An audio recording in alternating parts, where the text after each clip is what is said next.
No. Kani akong istorya sa inyo karon for reminders lang ni siya.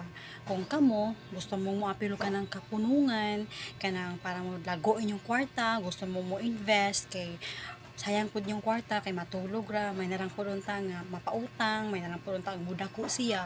Ayun lang mo pag-alang-alang day.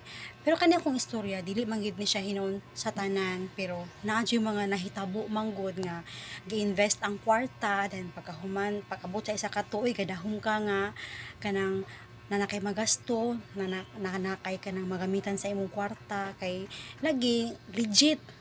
Pero ang legit na himong igit day. Kana bitang giplano na nimo ang kwarta. Katong kwartaha nga imong gigasto didto kanang gikan pagid sa imong dugo, gikan sa imong singot nga gihaguan nimo pag-ayo ang kwarta para lang mabundak tibo didto kay nagdahom lagi ka nga kaning investment nimo legit siya, kaning investment nimo mo times 2 siya kung pila imong gibutang, pero wala day. Makaguba siya og plano. Og buot mo gud pud nimo hunahon day no sa panahon karon, sa kalisod karon, wala na jud siya easy money no.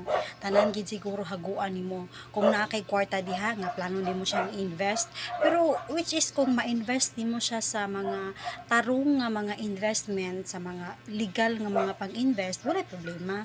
Pero kung ibutang lang nimo siya sa tawo, dayon utangon lang pud sa mga tawong walay panghunahuna day, ay wala, ayo na pagdahom sa ingon ana, masakitan ra ka, maguba imong mga plano ug mahimo kanang pag-save na lang diha sa imong kaugalingon, at least og magkinaon sa walay mahayay, walay basulay, imo rang kaugalingon ang basulon sa tanan.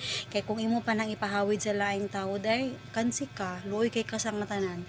For awareness lang na siya sa tanan, dili man noon hinuon sa tanan hitabo ingon ana, pero ay kung ina ninyo din ha, wala mo nakadungog, wala mo nahibalaan diha nga naay mga kapunungan nga nayabuday no.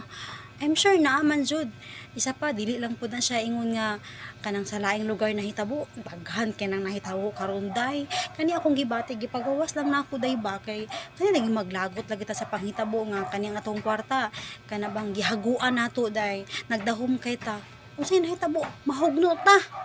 Daghan pa katag mga baryonon unta kan ket plano sa kwarta pero wala. Unsay nahitabo?